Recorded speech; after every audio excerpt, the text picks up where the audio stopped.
Hi, I'm Paul Walker. I advise CEOs on how to invent their future. And one of the things people always ask me is, what are the biggest problems you run into in coaching leaders? You know, there are a lot of problems I run into, but I guess there are a few that are worth mentioning. And if you're a leader, you might pay attention to this because you may be stuck. And it's really about letting go of what they believe to be true based on their past experiences. And sometimes those past experiences go back as far as 10 years ago. And they own the company. I work with a lot of owners. And they had success doing certain things 10 years ago, 5 years ago, or even 3 years ago. But that doesn't mean that behavior is going to be successful today.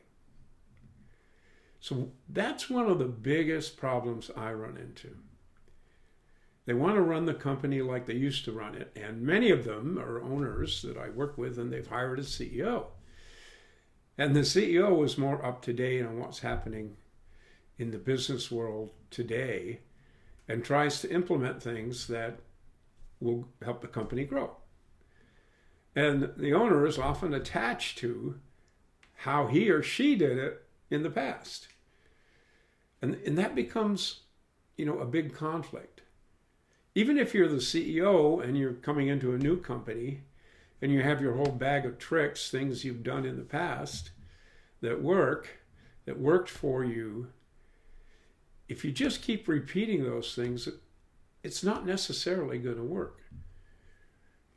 Things change, the market changed, people's preferences change. And if you're not fully aware of that, then you're going to put the company on a road that is not going to lead to the destination they want. Now, the other thing is that magnifies this is that people have a deep need to be right. They don't want to be wrong. They want to feel their experience or what they've done is actually correct.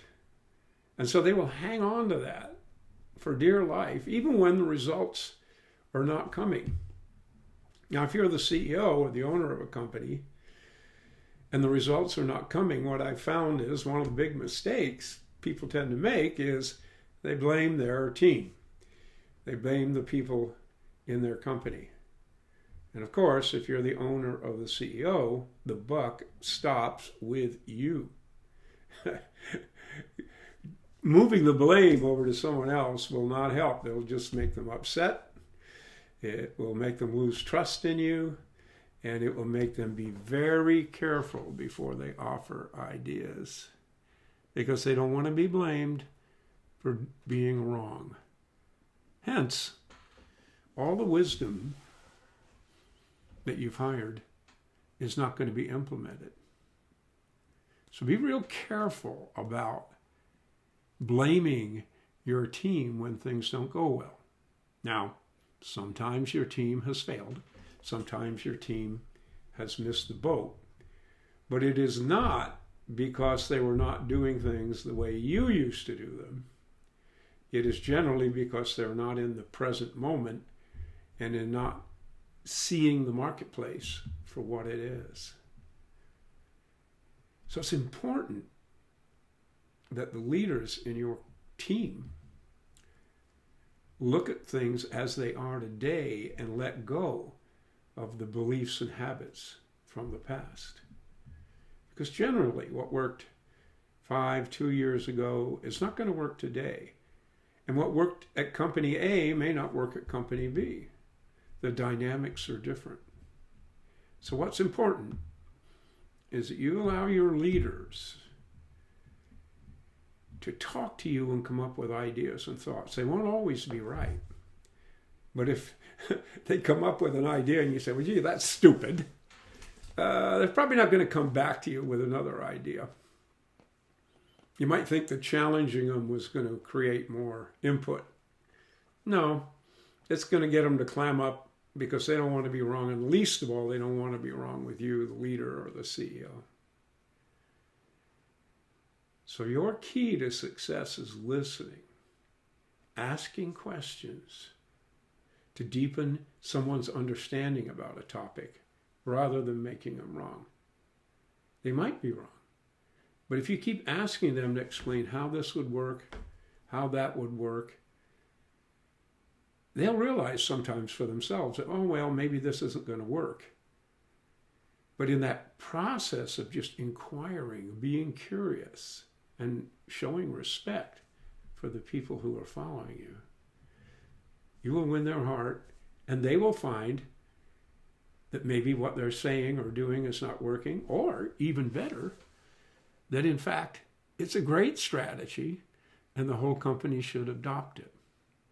So my advice to you, besides hiring somebody like me to remind you of these things, is to let go of what you think you know and be in the present moment, see things as they are, and then respond with your team, with a team of people now that trust you and are not afraid of brainstorming or coming up with new ideas.